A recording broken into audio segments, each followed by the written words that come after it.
Welcome, everybody, back to Late Night Snacks.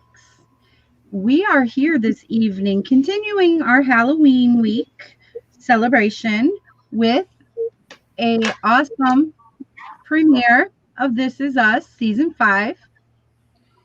So we will be discussing that and our reactions to it this evening. So just so you guys know now, big spoiler alert. Spoiler alert. So if you haven't watched it, please turn us off unless you want to be spoiled. Then it's up to you. But please still come back. Don't come crying to We me. still want you to come back. Do not come crying in the comments that we spoiled This Is Us for you. We know the show inside and out. We know that every so often there's a stalker and there's one in this premiere. If you find out here and not watch the show, we warned you. I don't care. You have been warned. And I want to tell you guys, if you guys are big fans of This Is Us, this is driving me crazy. I got to flip it up. If you guys are fans of This Is Us, just like we are, I want you guys to go ahead and give this stream a big thumbs up. And make sure you guys, if you aren't subscribed, subscribe. What are you doing? We have loads of content every week for you. Yep. And hit the bell so you know when we have that new content for you. With that, I am your host, Irish Melly, along with that guy and Tawanda. Hey, everybody. And so, now that we got the introductions out of the way, I want everybody to make sure that they stay tuned to the end because I do have a very special announcement at the end of this stream. So with that, let's jump in and discuss This Is Us. Yes. Should we start by recapping the finale? No, I think we're not going to do a recap. I think it gets too monotonous. I think. I think where we left off last season. Oh yeah, we'll do that. Well, how I think it's best to do this? How I think it's best to do this series is because this is about the Pearsons. We remember the Pearsons, and we'll discuss each member of the Pearsons and what happened to each one. That'll cover the show without doing a recap. So well, I'll start with Jack, go down through Randall, and that will cover everything that's happened. But just do you want to tell us where you just watched 4 again? Did you or whoever? No, you Lord. I am dealing with overload of This Is Us because I have literally binged it all week. I didn't rewatch, but I have done all 4 seasons, all 4 seasons in a week's time. So that's what happened at the end of 4. But where did we leave off? What was cliffhanger? Well, the cliffhanger had to be the fight between Kevin and Randall. Yeah. Well, and the baby thing. The baby. So he was the baby thing. Yeah. Mm-hmm. The fight was brutal. The fight was almost uncomfortable to watch. I could not. It wasn't even that long. It was literally a matter of seconds. It was literally only a few words that caused this argument. But that's all it took. Yeah, that was enough. All it took. As soon as he said that, he said, "I wish they never brought you home." I was like, "Oh my God! No, you did not just say that to your brother." Yeah, my reaction at the time was just like, "Why am I watching this? This is I felt uncomfortable watching this." Yeah, and you don't know who to root for at that point because you're like, damn. Well, see, we've not done coverage on This Is Us before, and what you'll find with my coverage on it, I have this love-hate relationship with both Randall and Kevin. Yeah, they're both incredibly flawed characters, and sometimes I love them, sometimes I hate them. Kate, on the other hand, is a different story, but Kevin and Randall, it really depends on where they're at. Mm-hmm. Like at that moment, you didn't know who to root for because you're like, no. I'm out of this. No, leave me out. For me, it depends on the episode. I don't know. When it happened, you could kind of pick. I mean, I could anyway. I really felt like at that moment, I was on Randall's side. I did not like what caused the argument with him, his tactics he used to get his mom to agree to go to this trial in St. Louis. I didn't agree with that. But my God, in that moment when Kevin said what he said and the look on his face and the conviction he said it, I was like, oh my God, like you're trying to kill your brother. Yeah, like, Kevin said those things to be cruel. He was just being cruel. And like I said, it was literally a few words, but it was so hurtful. But Randall, on the other hand, pushed Kevin to that point. Randall provoked that fight. And he pushed, but then Kevin was just cruel. So it was a 50-50. It was just hard to watch. It really yeah. was. Then we had the shock that what's her face was pregnant with twins. With Madison. Yeah. And Madison. And somebody remind me, what is Madison and Let's Toby's? mention that this is Kate's best friend. Kate's best friend, yes, but what's Kevin her had a relationship one-night with Toby? stand with. I'm sorry. Toby. What does she have a relationship with Toby? She doesn't. She has a relationship with Toby because of Kate. Because of Okay, Kate. because Toby was acting like they were like brothers or some shit. I was like, what? I don't remember them being close. No, her and Kate became best friends because they met in the eating group. Well, all three of them met in the group. Right. But that's where Kate met Madison. Yeah. And her and Madison just clicked and they became really good friends. And then, like I said, then we find out, they're best friends. And then she finds out that her brother has had a one-night stand with her friend, her best friend, which she wasn't happy about, which was last season. And then, like you said, the bomb drop this season, or at the end then was, I'm pregnant. And it's twins. With twins. Yeah, that's right. But when Toby's reaction in the beginning of it, I was like, why is he so close to this? I don't remember Toby and Madison being close. That's what I was asking. Makes sense. Yeah. All right. So here we are, season 5. We opened up with kind of those things. And the season kicked off really strange because what they wanted to tell us right from the beginning was we are going to hit this real time with COVID. Yes. And we're going to show you that with all of the rioting, the rioting and all of it. Started with COVID. Floyd we were going to go real time with the mask and the isolation. And what they did is they showed this progression, a period of exactly what we all lived through in between seasons. They showed, Tom Hanks getting the initial reports of COVID. Yeah, what is it? That was a big one. They were all upset. Tom Hanks got the corona. It goes all the way through, up through the writing and stuff that where we are, pretty much reasons today. We should say through the Minneapolis rioting. Yeah. Mm-hmm. That's because as we saw months later, which would have been after this was filmed, is when we saw it start to break down and happen across the country with incidents. So so the Minneapolis was the big one. That states the cultural synopsis of where we're at, and I don't know if that was shoehorned in at the last minute because it seems that once they got past that, we really didn't see a lot of the isolation stuff. Now the Black Lives Matter stuff continued throughout the course of the show. But not a lot of the masks and all that, which is going to be very tricky for them. The only thing that continue with Corona, then they've got to maintain Corona throughout while we have Corona. The only thing I noticed the only thing that was really consistent was their use of hand sanitizer. It was in every scene. Well, but a little FYI behind the scenes, that's how they got to film. That's why the show is starting early, is because this is us team organized this storyline to get everybody in there safely filmed because they were practicing social. Because then they could use what they're actually doing. Like, why are you wearing a mask? Oh, it's part let's talk about that. Let's talk about that for 1 second before we get into the characters. For me, shoehorning all of this stuff in, like very, very real, made the show a little. Stop!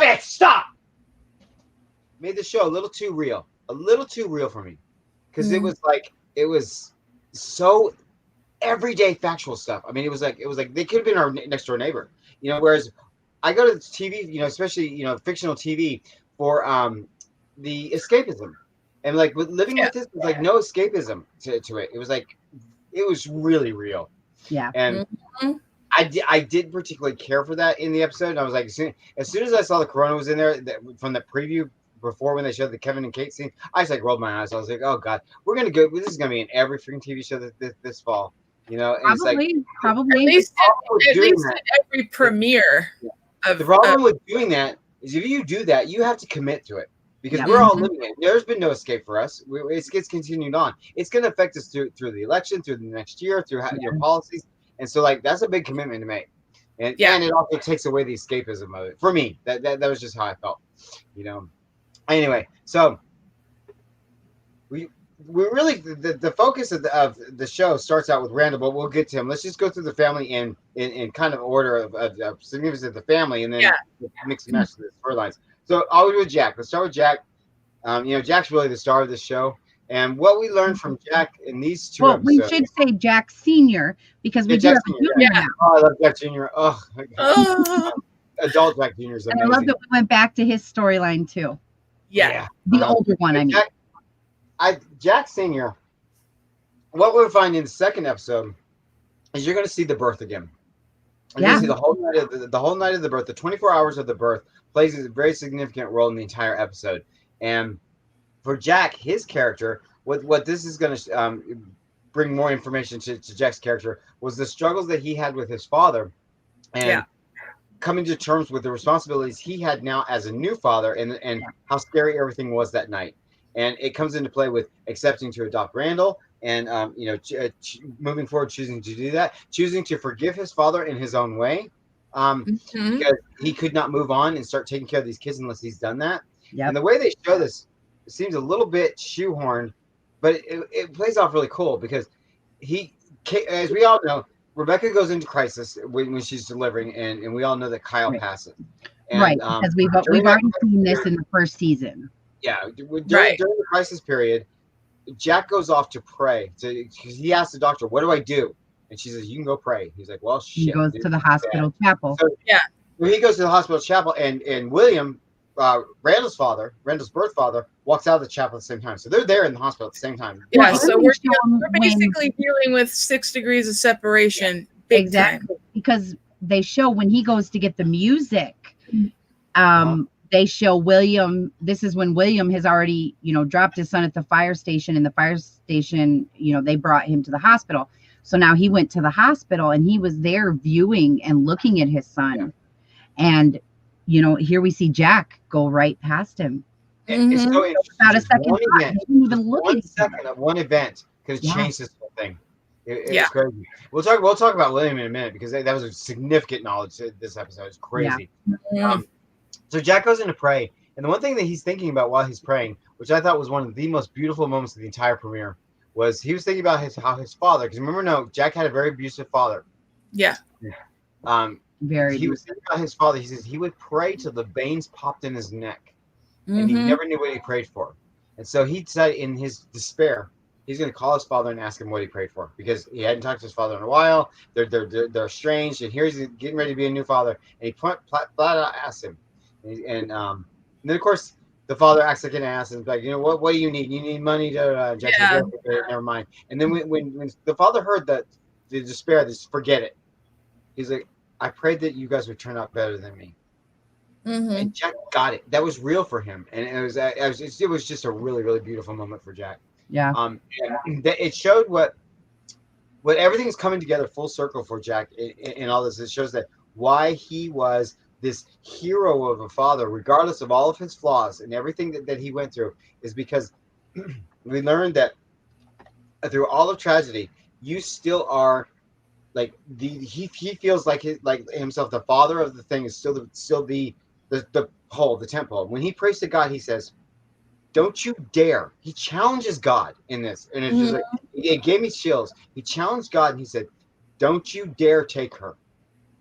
You can take me, but don't take her. You can take me. When you're ready, you take me. But don't you dare take her." We see a little bit of that in the first season, because I remember that happening in the first season, because I remember him breaking down. He's saying, "Take me, not her."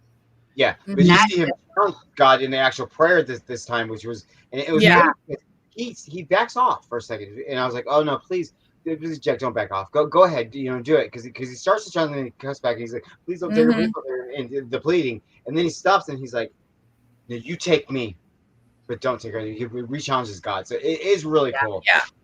So then that's when he decided he made that plea with God that I will step up. I will do whatever I need. Just don't let her live. Don't and then the ironic part is that his bid to God happens later.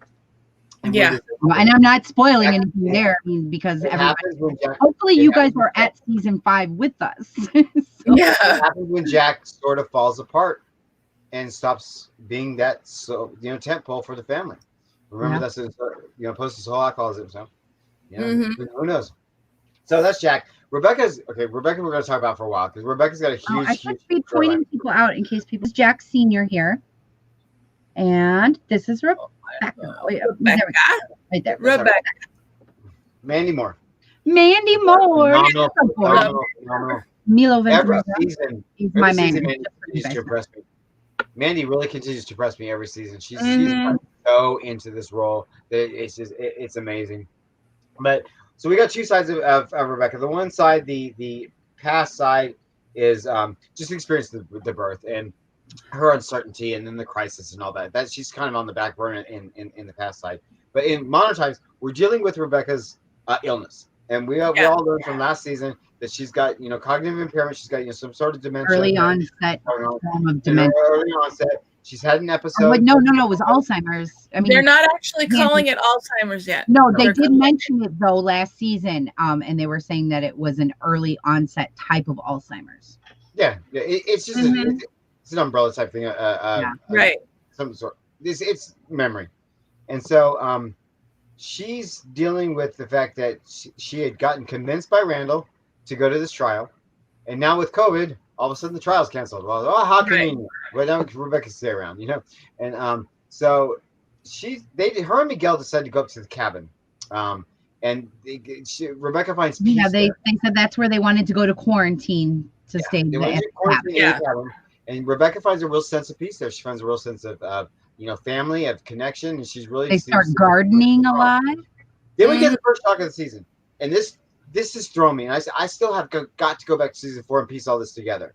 We find out that the big ordeal, the big panic attack that she had in the streets at the Chinese food restaurant was now. We're just seeing that now. Yeah, I thought when we saw that was the initial attack that she had that led her to the doctor. I know, that's what I thought too. Me too. I have to piece it all together. I don't know if you know in the comments, maybe put us on.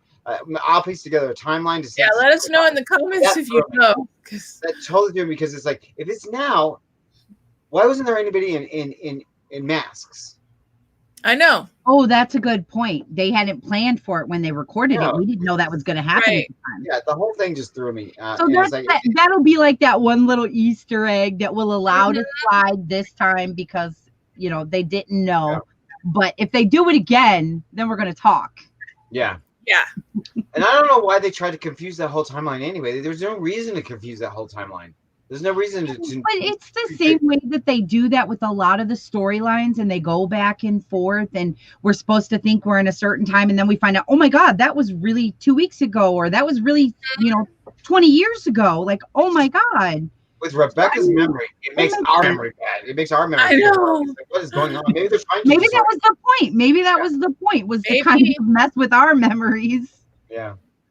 So she has the freak out, and her storyline where she goes deep into her thoughts and stuff when she's at the camera is really about William. And we find out that William, Randall's father, that they parallel their stories. They parallel William and Jack's story and Rebecca and William's story kind of side by side during this whole growing up phase, meeting their spouses and stuff, and then going up to the birth and to the abandonment of Randall. And when she has the freak out on the streets, it's because of William. She thinks she sees William. Yeah. And she wanted to tell William how sorry she was that she had never told him that Randall was alive, and it is eaten away at her. And so her freak out, her confusion was very real to her in that moment. Yeah. When she saw Randall on the street, William on the street, she saw William, and then when he wasn't there, it was her despair that just took her back. We come to find out later that the whole freak out was because of a side effect of a medicine. Stupid, but anyway, it was a side effect of a medicine that just happened. Before they said it was a side effect of the medication, they were kind of hinting at that's what it was, but they hadn't said it yet. And who was it? She was talking. That's when she's having the talk with Randall. When he first got to the cabin, because Kate called because she was missing, and Randall's just sitting there letting her rest, waiting for her to wake up, and they have their conversation. And that's when they were talking about the gardening. She was talking about the gardening and messing with other herbs and stuff. And I thought maybe that was going to be a thing. Yeah, she dropped several times that it was poison ivy. And the poison ivy, yeah.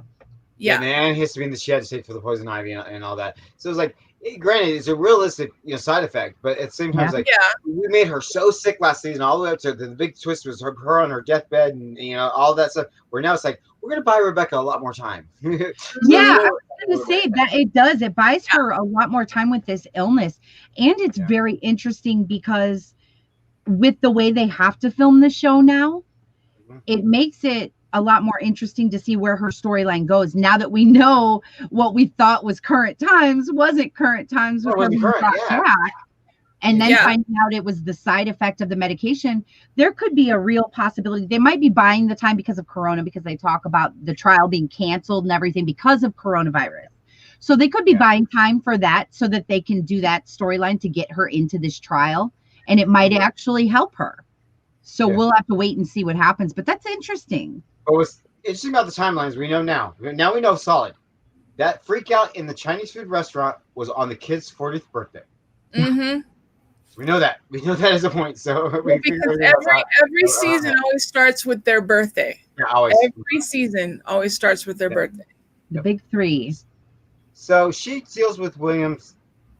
She finally ends up opening up to Randall about it when she said, you know, I thought I saw your father, you know, today in the streets, and it really upset me, and you know, I just wanted to tell you that how so sorry I was. I wanted to tell him. And she's able to express that to Randall at one point.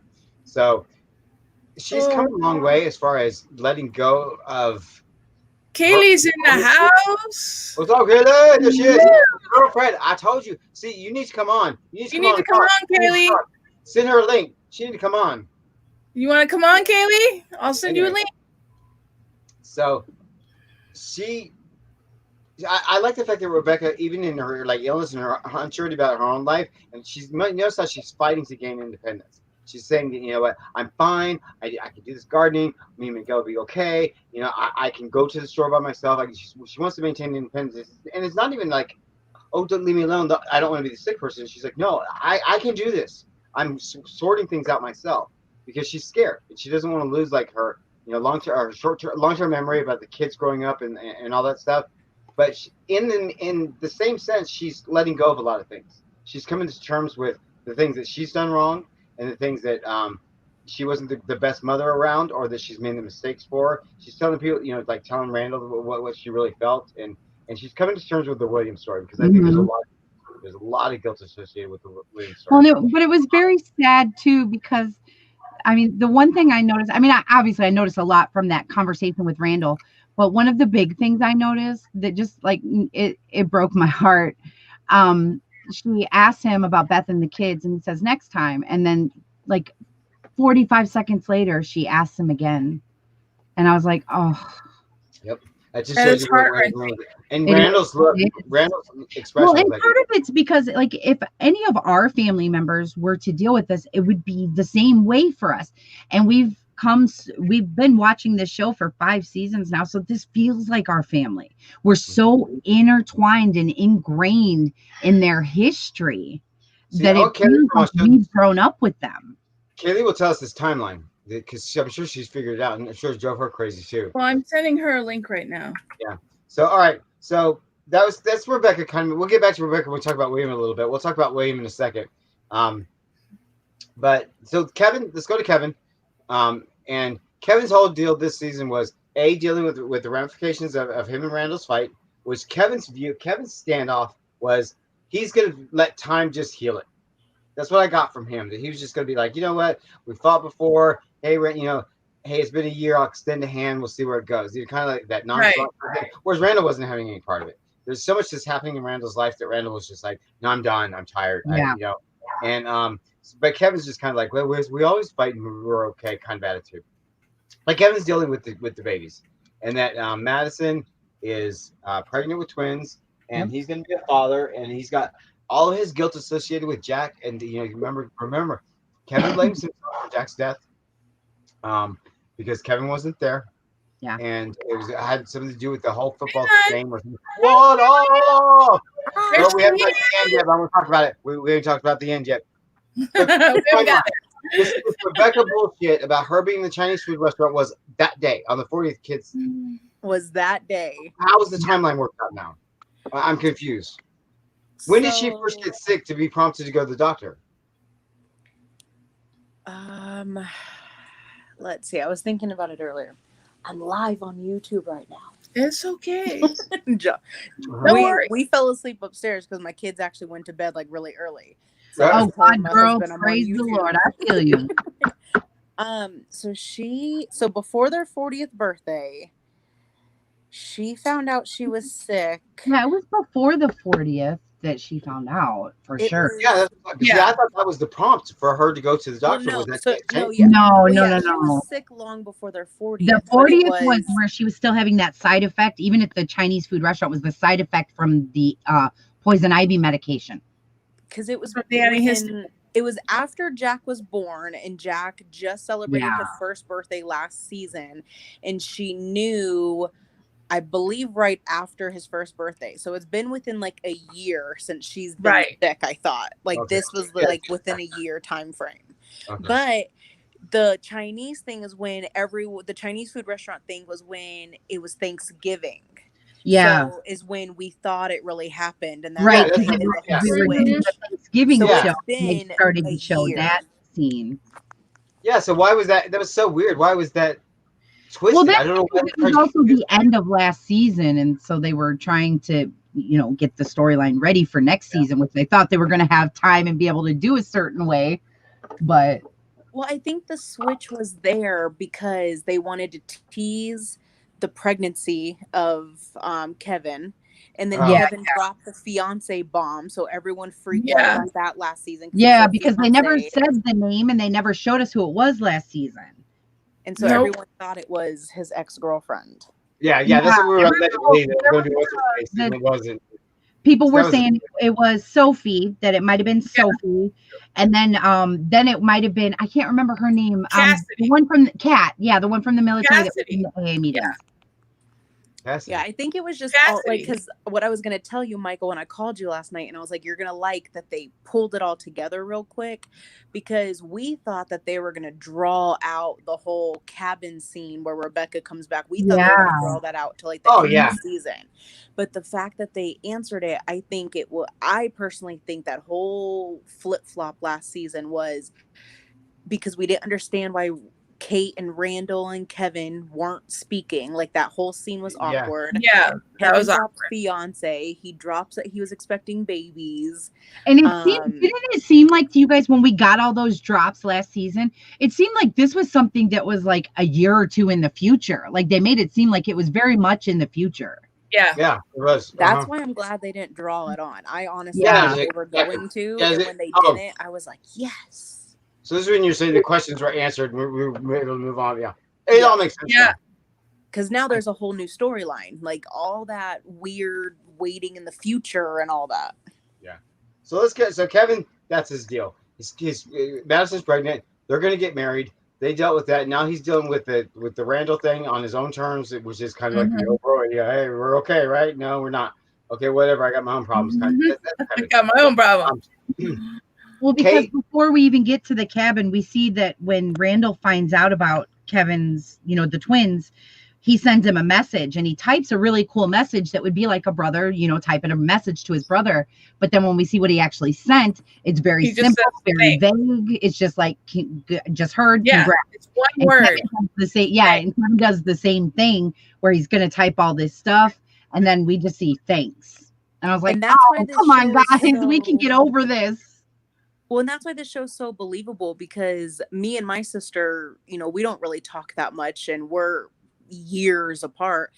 And like sometimes when we're fighting, I want to text her this big long paragraph and then I send her like a sentence because I'm like, there's no point. Like sending her this paragraph's gonna be stupid.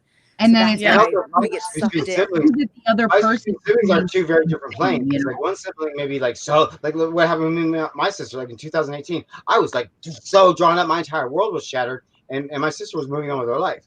And be like, what's his deal? Kind of thing. So it's like everybody handles it differently. But the fact is, siblings are the worst to communicate with each other. It's like the hardest to communicate with each other. So I don't know. You know how I feel. I feel about both of those boys. I love them. I hate them. They're both flawed, extremely flawed people. So right. However, Kate, on the other hand, I love Kate. Kate was really took a backseat. Her flaws too, especially with her insecurities and not believing in herself. Yeah, Kate doesn't have a storyline progressing yet. She did get the news that they were going to adopt that girl that we find out later in the future is going to be, the sister of Jack Jr. So we know she's coming, and we got the news of where she's kind of came from. They got the policy. Right. Did you guys talk about the Randall and Kate conversation? Not yet. No, we'll get there. We'll get with Randall. Yeah. I didn't know where you guys were at yet. Yeah, so we're just going through each of the characters. We're doing it character by character now. So Kate's been there to be the bridge between Randall and Kevin, to be she was missing that referee between the two. We're gonna find out why she was missing that house there soon. I'm sure we know what's going on with her.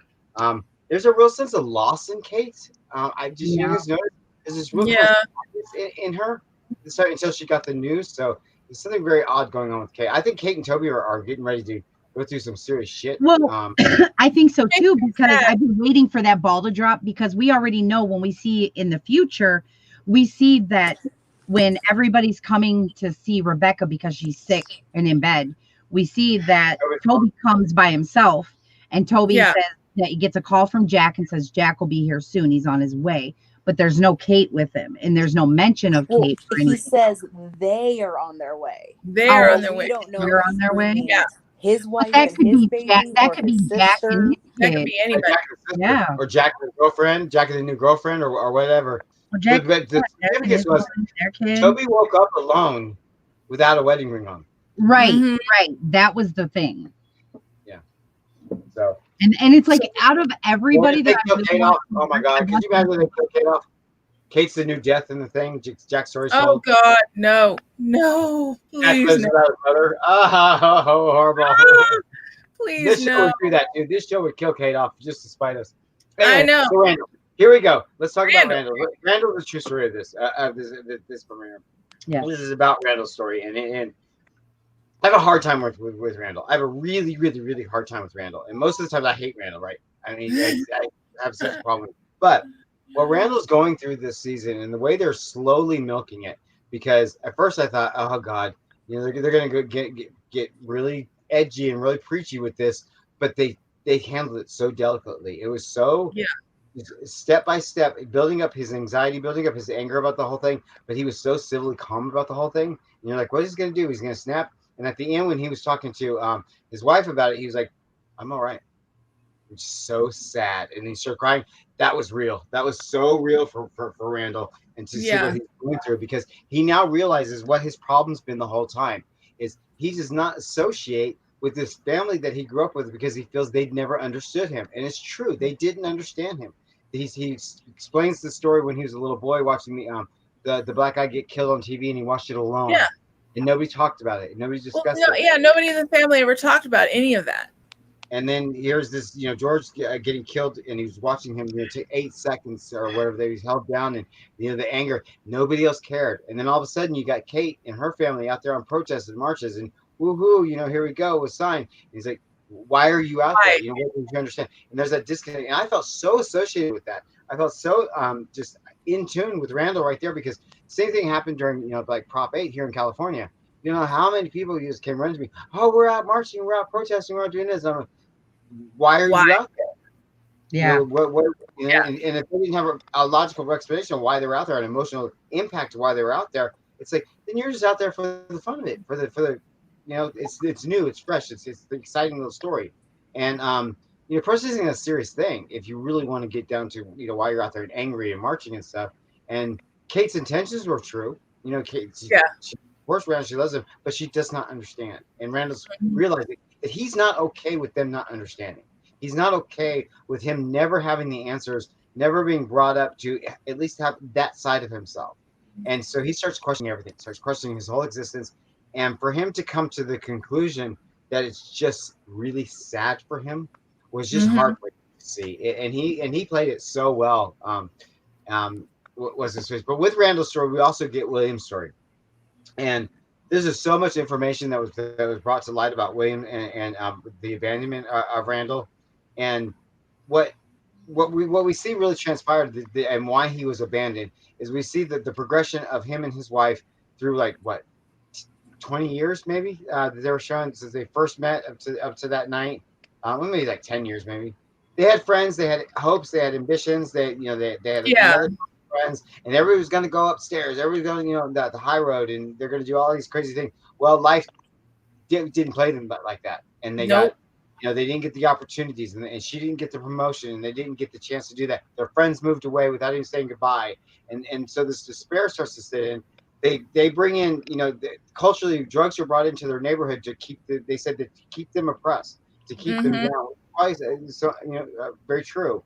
And so they get wrapped up in this whole thing, this whole cultural society that's embedded around them.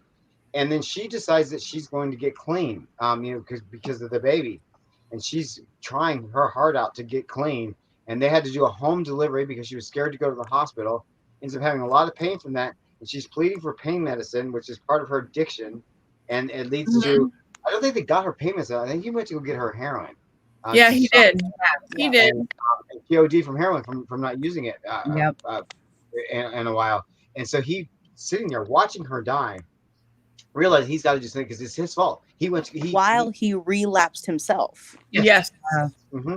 And so you got all those complications while he's sitting there holding this baby. And the paramedic turns and looks at him and he says, we'll be right with you. And he hears that Child Protective Services in here. There's a baby involved. So he takes off. And then that's where we see his progression through the hospital and his despair and his relapse and trying to make sure it was all for the baby, all for the baby. That's all for the baby. And then we see the whole cross with Jack and the church and all of that shit. And it makes you really love William that much more. And I think William is one of the most stand-up guys in the show. He's been one of my favorite characters in this whole mess. Yeah, really. And then it really gets into the heart and the definition of their story when they start talking about tragedy. And Beth and Randall are having a conversation there at the end. They said, every life is brought up through tragedy. It's you are significant through your tragic events, and it's how do you handle that tragedy, and what do you get from it that moves you forward and makes you a better person. And it's he says something along the lines of, what do you hang between your fence posts in your life? Yeah. What do you do? What is it that you do in between? Are you just waiting for the next shooter job? Are you just waiting for the next tragedy? Or do you make the best of it and create a life around the tragedy? But all your life is significant events are through tragedy. And what a tragic story Randall had. She said, you were born of tragedy. You've lived through tragedy. What do you make of it? Look at what you make of it. They showed the girls. That's what you made of it. You're an upstanding father, and that's just what it's overwhelming sadness came through, and it's just gosh. I used to be a huge fan of Randall. Like every time me and Michael talked after the episodes, I was like, "Oh my god, Randall's story!" And Michael was like, "Oh my god, I hate Randall." This is the first episode that I hate Randall. Yeah, I do, and that's what I was going to tell you because with the Black Lives Matter movement, I commend this show for hitting like the nail on the head with that. They weren't preachy about it, but it was real. I have so many friends from my sorority, like all my fraternity brothers that I know, the things that they posted on social media, they're exhausted, and they've said it mentally and emotionally, like they're exhausted, and they hit that. But Randall taking out his little, I'm finally going to stand up for myself out on Kate. I was like, oh no, you don't take that out on Kate. This was raw from day one. Yeah, this was raw. Took it out on the wrong girl. Kate completely was submissive in this conversation, and she had no right to be. It's like, that was typical Randall right there. That's the Randall that I hate. That he puts this on her so hard. She does not understand. She can't understand. So instead of blaming her, which is essentially what he did, he didn't allow her an opportunity to ask. Yeah, she didn't ask any questions. And it was so raw and it was so cruel. And it broke my heart for Kate. And I'm glad I'm happy that Randall's sticking up for himself finally, because I know what it's like to be the empath of my family and to help you fix all of your problems and build your empire while you're stepping on my back to get to the top. I know what that's like in my own family. Right. But you don't take it out on the person who is the one who's also helping you. And I feel like that was just raw and mean, and I can't believe he took everything out on her, because that's what that was. The minute he hopped in that car after talking to the both of them, and he was like able to breathe after he did that to her, I was like, oh no. And Kate was left standing on that stoop, just like, what the fuck did I do? She was just dumbfounded. She didn't know what to do. Because what Kevin and Randall did to her was so unfair. They didn't fill her in. They didn't let her know what was going on. They didn't trio this fight. Kate was really lost during all this. She really was not understanding what really went down, and she's just trying. This is their birthday. Everything's tradition. Every single year, she's like, "What the hell? You guys need to make up." And they're like, "No, Kate." Back and forth, and you could tell all she wanted to do was help. All she wanted to do was make things okay, at least in the moment. But then, they got bigger fish to fry. They got their mother that's sick now, and everybody's worried about her. And now there's new pregnancies, and Madison was in the hospital, and now there's this proposal that came down, and all this shit has gone down. Kate's like, "Why are you two fighting?" She didn't understand the severity of what it was. And then for Randall to take that out on her, it was Kevin, it was his wife, it was the Black Lives Matter, it was everything that Randall was feeling. Kate got it all. Well, and Kate once again was standing up for Randall to Kevin, saying, "You need to fix it." No matter what she knew or understood or not, she knew it came from Kevin. Yeah. And I was so mad when he yelled at her. I was taken aback too. I was like, "Oh fuck, no." Because they actually went there. Do you not feel like a sense of protection around Kate? Yeah. Because Kate always feels like, stop picking on her, or leave her alone, or she's Kate's the heart of that family. Yeah. She really carried that forward. So that's why I'm telling you, they're gonna kill Kate off, because we all feel that way. No, I don't want to hear that. I love Kate. I love Jack Jr. Oh God, I can't wait for him. So anyway, all right. So we will get to this shock in a moment. We'll get to. Yeah, I would say we're hitting 41 minutes. We're going to talk about this. So, so quote of the show. We're going to start doing a quote of the show, because there's some really inspirational, really powerful quotes they did, and one stuck out to me really hardcore. Is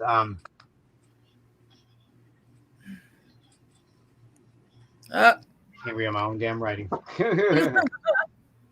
The world. Well, you wrote it.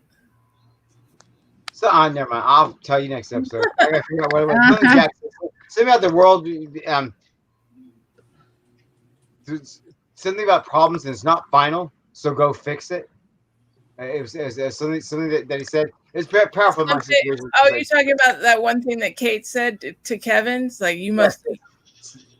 Yeah. I can't remember exactly what the words were. It's like, you have to fix it. Yeah, you can go fix it. I thought it was just very poignant. So it's like, so if you're watching the episode and you think of something that somebody said is very poignant and stuff, but we'll start pointing those out. But write legibly so you can read your own writing. Anyway, all right. We'll always end the episode if there's a big shocker or a big twist, and of course there was a big bomb dropper this episode. And this is my doppelganger right here. Look at her. Was I not saying the same thing? Stupidest moment. If this is us history. Stupidest moment. Let me tell you. There's two avenues they can go here. I don't like either one of them. I don't like the fact that they introduced this. Watch them take a third just to throw you off. They are going to take a third, I'm sure. Well, okay, now you can drop what it is, because drop it. So we go back to the scene where the paramedics are over William's wife after he had taken she was taking the narcotic, and they announced her dead, and all of a sudden he goes get CPS involved. Blah, blah, blah. They turn. Randall's gone. William's gone with Randall, and they're like, "Well, we'll let the cops worry about him." The one paramedic turned back. Now we see why the look of despair was when he turned back and looked. Was bitch is still breathing? Okay. Yeah. Like, what the hell? And then the show ends with her waking up with a gas. So we got two things that the show wants us to believe right now that could happen. Number one is, are these paramedics going to do something to her and kill her? This whole Black Lives Matter thing. This whole thing where, oh my God, they're the ones that take her life. Or number two. Is Randall's mother still alive? And now we're going to spend the whole finding Randall's mother. And you're right, because I'm hoping they take that second route, but they can't. Unless they come up with something really good, they can, because William would have known at some point that she was alive. They live in the same damn town. They know the same damn people. Yeah, exactly. If she decided not to get clean, let's say, because some people, ODing isn't what makes them get clean. So let's say she didn't stay clean. I could see maybe she's on the streets or something, but they would know the same drug dealers and stuff, because we know that William gets really, really bad after she dies. And I don't think they can take the Black Lives Matter route, because it's just too harsh. It's too in your face. I don't think they'll do that either, because I think that would just be like a negative stain that they don't want to add to right now. So the only thing they're going to do is they're going to make William a liar, because William told Randall that he wrote songs and lyrics and poems when Lauren or Laurel was pregnant with Randall.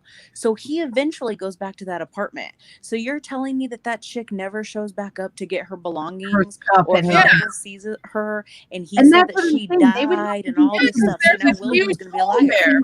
She's going to have to be in a rehab facility, something. The whole point of tragedy is to put William in the position that he's in, to make William the man that he is, and why that he failed so bad, but still became the man he's in his death, and them taking care of him in the end. I mean, all this beautiful arc that William had is now getting ready to be shattered. It would be taking Randall into a tailspin, and especially Randall puts things hard. Incidentally, I think they're gonna make it to where Randall knows her. I think Randall's going to know who his mom is. But not know that. See, now that I like. And she's going to end up being the woman at the soup kitchen who's super hooked on drugs. She's still going to be a drug addict. And William didn't want to bring Randall into that. Still an addict or has amnesia. What does it do to Randall's arc, though? How does that help Randall's arc in any of this? William does eventually get clean. So what if we find out, like you said, he did lie and he does know that she was alive, but he never tells Randall that because he knows that she's still a junkie or she did die even, later. That's not better than what Rebecca did. Rebecca did the exact same thing. Exactly. I know. William's parents. Storyline. It was one of those things because we knew it was going to be something like that with his mother, and they're going to use that to snowball with this because Randall tells Beth that he says, I don't even know if today's my birthday for real. And he had that whole conversation with her about not even knowing if, he said it was all. I was on Randall's side on that one. He was born at the fire station the same day. And a family took him home the same day. Mm-hmm. And we find out he wasn't born that day. He was born the day before. Right. But I think a lot. Again, we always question the show. The show's not disappointed us yet. They follow through. They know what they're doing. They know what story they're telling. I am with Kaylee on this one that I think this is an unnecessary shock. I think it's an unnecessary storyline to bring in, depending on where they take this. I don't know, because they don't do that. Everything this show does is very calculated. And even when we don't like it plays out later and we're like, oh my God, that was brilliant. You know what I mean? I don't like this coming in. I'm not trying to doubt the writers because they always shock us. Yeah. But the part that's annoying about this is it's going to be something. I just thought of something. Hello. I don't know why I didn't think of this last night. She tells William when she's like nervous about having the baby, if I'm not around, please give him the best family. What if she goes to William and William's like, this family adopted him. I found out because didn't William know that he was like adopted? Yeah, William finds out from Rebecca later. And so the woman seeks him out and sees that he's in this white family in this suburban neighborhood being raised, and she walks away. And that's far away from the end of his story. That's actually okay. That would actually be okay. And even though Randall doesn't get that closure, it closes that storyline for Randall. Like she saw him, she was happy, she's gonna cry tears of joy through the Christmas window. And then why did William lie? Why would William lie and say that she died at that moment? Well, maybe because she's still an addict or something. He have the best life. He didn't even go back to the. Maybe she finds out on her own. She never goes back to William. Maybe William thinks she's dead. That could be too. I could see that playing out, like Kaylee was saying. I could see her being strung out on drugs, and I could see her trying to find her son and wanting to get clean, and then coming across and seeing him in a good family and deciding to leave because she can't leave the drugs. What if she finds Rebecca? Oh Lord! And they double down on that. More drama. Because they saw how that they like to kick Rebecca under the curb constantly. Rebecca today. They like to kick Rebecca down. I know. Maybe that's more of the rift because we've been talking about that ending scene where they're all at Kevin's Randall house. wasn't there. Randall wasn't the close one. And Randall wasn't close with Rebecca, and he walks in and he's like, "Hey, Mom, like, yep." And I have to be here, so it might be more of the rift that they have. Yeah, because remember, Randall was always the apple of her eye. Randall was always the one that she took care of. He was Mama's boy. And then there's some break somewhere that happens, and they made it very clear when he walks in that room, they were not close. Nope. At the end there, so maybe that is. Yeah, they may very well go down there.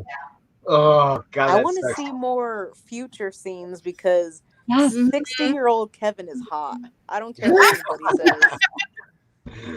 I don't like Kevin in his 40s, but old gray Kevin, he is hot. Oh yeah, with the house. Where did they build that house at? It's on the hill. The house next to the cabin. It's on the hill above the cabin. That's right. That's where Kevin lives now. That was Jack's drawing. It's a beautiful home. Oh my God, that's the show. I want to see that show. I think Kevin actually had it built. Yeah, I believe Kevin actually had it built. Yeah. Well, and then he becomes like a professor or something with his little briefcase. I'm like, all right, Kevin. All right. It's so futuristic, so avant-garde. It's really cool. Yeah. It's so dark. So here's my prediction: Kate's gonna die. Rebecca's gonna betray Randall, and what else? I don't want. Do you know where Madison is? What happened to Madison? We don't know. Okay, so she's not around yet either. We don't know yet. No. Yeah, because even in the future, when we see Kevin, we don't see Madison. But at the time, they wouldn't have showed us that because we weren't supposed to know about Madison yet. Here's the question that I want to know: does Madison actually survive childbirth? I don't know. Maybe not. Kevin is definitely caring for those kids. Eating disorder for most of her life, which does affect things and complicate things, because it affects your kidneys and stuff. Yep. So I don't know. Yeah, I could see that. I could see something happening to her during childbirth because it didn't. I don't think Madison and Kevin are going to get married. I think that they're going to have like this lovey-dovey thing, and then it's not going to work, to be honest, because I think that'd be the stupidest storyline, to be honest. Yeah. Like, oh, Madison, all of a sudden. But they would have brought up all of this. Miguel is going to die this season. Yeah. Wasn't he there, or was that Nikki? Who is there at the bedside? Nikki is there. Nikki. Yeah. Nikki with a ring on his finger, by the way. I think they're going to kill Miguel off because there's if you ever rewatch any of the dementia scenes with Miguel. Didn't we see Miguel though when was it last season? I think it was last season when we get the the new cabin in the future. Didn't we see Miguel there? No, it's Nikki. No, it was Nikki. I thought it was Miguel too. It's Nikki. It's Nikki. It's not. I know Miguel. Nikki was there, but I swear I thought Miguel was there at some point. I'll need to rewatch it, but I'm pretty sure because every time they talk about dementia, Miguel always does this weird like emphasis. I need her to be okay. Yeah, I need her to be okay. She'll be fine. Right before Rebecca went missing, he goes, "It's okay. We have a system now." Yeah. But what if their system is something about other or because apparently the system didn't work because she got lost. Unless we get it with Miguel's story, I'm glad that they haven't done some outlandish story with Miguel and how he betrayed Jack and all this stuff. I'm glad it was really a natural progression. We're supposed to get more backstory on Miguel this year, so we'll as long as his own personal backstory and not betraying Jack. That would really piss me off if they did that. Yeah, I just think the way that Miguel talks about Rebecca, it's always she'll be fine, she'll do this, and it's weird. I don't know. I think that he's going to end up having cancer or something. Yeah, that's what I think. The whole family's been so worried about her, and he's sick, and he dies. Yeah.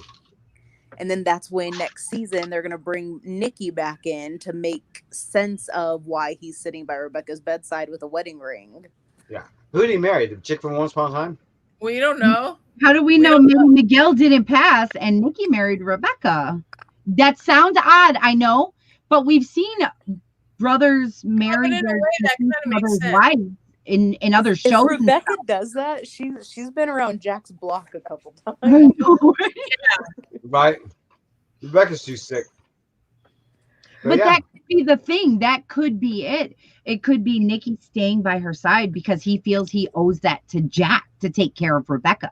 Yeah, that's what I think. You see what I'm saying? I think that's why he's there. I don't think they get married, but I think the fact that they purposely he put could just him take care next to her reading the book that Jack read her. I think it purposely is going to be he took care of her in the later years. Yeah, he was her caregiver for Jack. I think so too.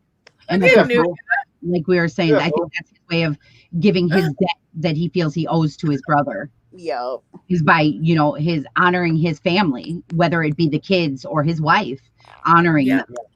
Yeah. That's Nikki needs to have some resolve. That's very much the arc he's come into now. Mm-hmm. Yeah. Okay. Crazy. Look at him. Crazy dog. He's gonna be on your couch. And that wraps it up, you guys. In a nutshell. We're on a roll now. Remember, the next episode is not for 2 weeks. That was episode 1, episode 2.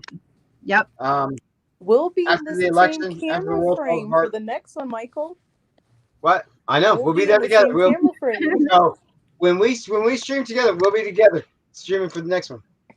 So this will be fun. Yep. I did promise you guys. We should get some early reactions captured from me and Kelly too. Because let me tell you, I was cussing the TV screen. I was like, "Oh hell no!"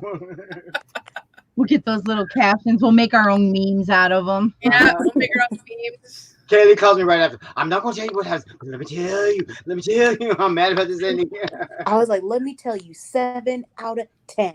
I was so mad. Oh, don't feel bad. I did that with him today. I'm like, I ain't telling you nothing. You're going to have to watch.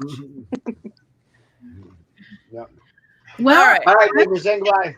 Opportunity to remind you guys that it is Halloween week. Saturday is Halloween, and here at Late Night Snack, we're doing a Halloween stream. But it's a very special Halloween stream because we will be doing an AHS themed costume contest Halloween stream. So we ask that you guys are creative and that you come in your best AHS gear, or you make up your own AHS costume, or you have one laying around the house, whatever it may be. Because I was thinking about it, we can make secondary and third type of characters very easily with stuff we all have around the house. And you just say, hey, I'm one of the kids that got shot in Murder House. Whatever it is, just be creative with it. That's all that we ask. And that will be on Halloween at 5 o'clock. 5 Pacific. 5. I want to say 6 Pacific, but no 5 o'clock Pacific, 8 Eastern. Mm-hmm. PM, if I didn't say that. And we will be announcing the winners of our costume contest on our stream. So if you guys could go to our Facebook group, which the link is in the description below this video for Late Night Chaos, and you want to go to that group, post your picture of your costume and let us know when you do if you would like to join the stream here tonight, just like Kaylee did tonight. Which you guys like I've said many times, if you guys don't want to show your face, you can pick any picture you want, put it up there, and you can use that. Me, I'll send you some. I've been giving them out. I'll offer up. So definitely, please enter our contest. We want to have fun with you guys, and we're going to have a blast on Halloween with our stream, and we are going to have prizes, trivia. We're going to have other games. Might even have a little drinking thrown in there. We'll see. Mm-hmm. We might get sloshed. You never know. I wish I could have a cocktail. And then we look forward to seeing you guys on Halloween. So you have to be there. And like I've said before, please like, comment, subscribe, and hit the little bell so that you are notified every single time that we upload and go live. With that, I've been one of your hosts, Irish Melly, along with that guy. This way, Kaylee, and DeWanda. Yeah. Good night, everybody. Good night, everyone. See you guys in the next one. Bye. And we're out.